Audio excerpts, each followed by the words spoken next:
Hello বন্ধুরা, আমি সৈকত কুমার মাহাতা চলে এসেছি আবার একটা নতুন ভিডিও নিয়ে। আর আজকে আমার বিষয় হচ্ছে ফিল্ম রিভিউ। অনেক দিন পর এনটিআরের ফিল্ম দেখলাম, প্রায় 2 বছর পর।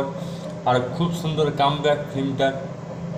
অলরেডি ওপেনিং দিনেই 100 crore বক্স অফিস কালেকশন করে নিয়েছে, যতটুকু আমি খবর পেয়েছি।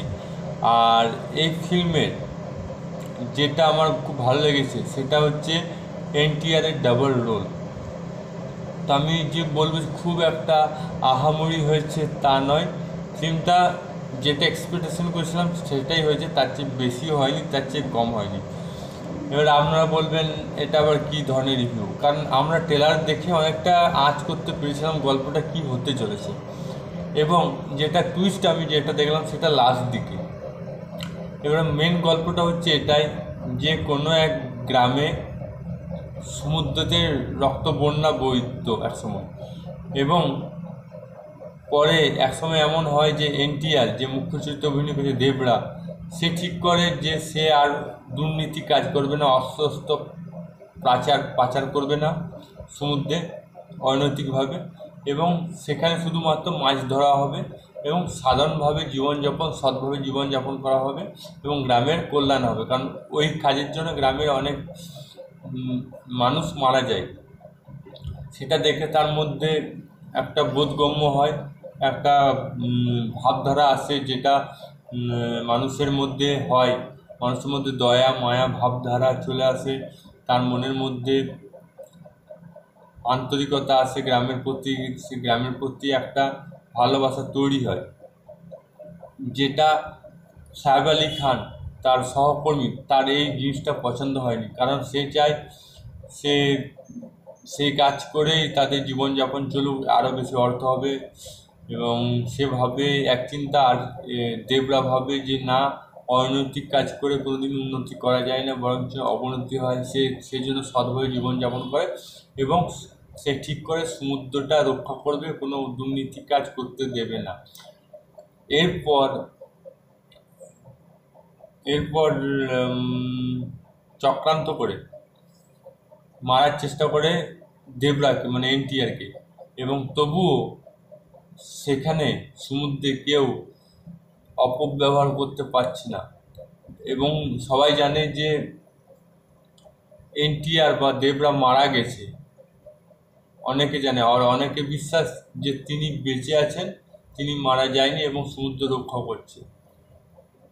সে কি বেঁচে আছে না মারা গেছে, সেই গল্পটার মধ্যে আছে রহস্য। সেই রহস্য ভেদ করতে গেলে আপনাকে নিকটবর্তী সিনেমা হলে গিয়ে এই ফিল্মটা দেখতে হবে। এই ফিল্মের প্লাস পয়েন্ট হচ্ছে যে সিনেমাগ্রাফি, যে মাছের উপরে দিয়ে চলে যাওয়া, সমুদ্রে সাঁতার কেটে 100টা মানুষকে মেরে ফিরে আসা, নৌকোতে লাফ দেওয়া, তারপর আরও অনেক কিছু, তিমি মাছ নিয়ে আসা। তারপর ওই ধুলোবালিতে যে মারপিট খেলা হয়, যেটা বংশ পরম্পরা হয়ে আসছে, যে যে জিতবে তাকে অস্ত্র দেওয়া হবে, সেখানে যে মারপিট খেলা অংশগ্রহণ করা। এবং সবচেয়ে ভালো লেগেছে আমার এনটিআরের দ্বিতীয় রূপটা, খুবই ভালো লেগেছে। প্রথম রূপটা ছিল একটা স্বাভাবিক, যে মানুষ হিসাবে, গ্রামের একজন নাগরিক হিসাবে যেমন একটা কর্তব্য, সিনিয়র পার্সন হিসাবে সেরকম। দ্বিতীয় যে তার ছেলে চরিত্রে অভিনয় করছে এনটিআর, সেখানে যে সে সাধারণ ভোলা ভালা ছেলে অভিনয় করছে, আমার তখনই সন্দেহ হয়েছিল ব্যাপারটা কিছু গড়বড় হয়েছে। আদৌ কি সে ভোলা ভালা? কিন্তু ভোলা ভালা নয়। ওটা ভালো লেগেছে।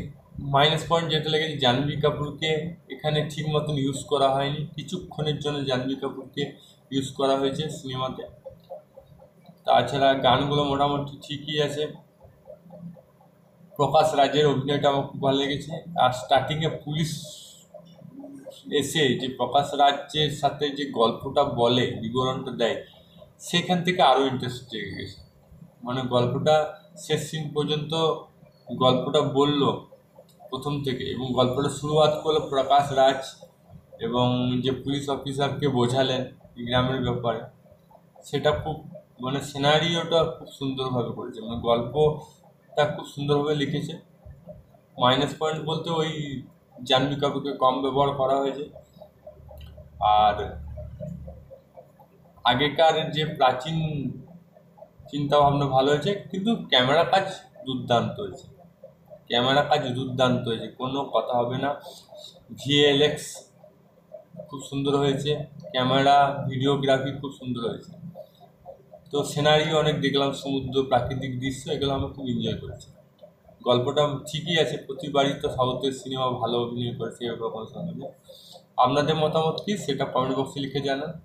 ভিডিওটা যদি ভালো লাগে তো লাইক করুন, চ্যানেল তাহলে সাবস্ক্রাইব অল বাটন প্রেস করুন। আবার দেখা হবে নতুন কোনো ভিডিও নিয়ে। ততক্ষণ জয় হিন্দ, জয় ভারত, ভালো থাকো, সুস্থ থাকো।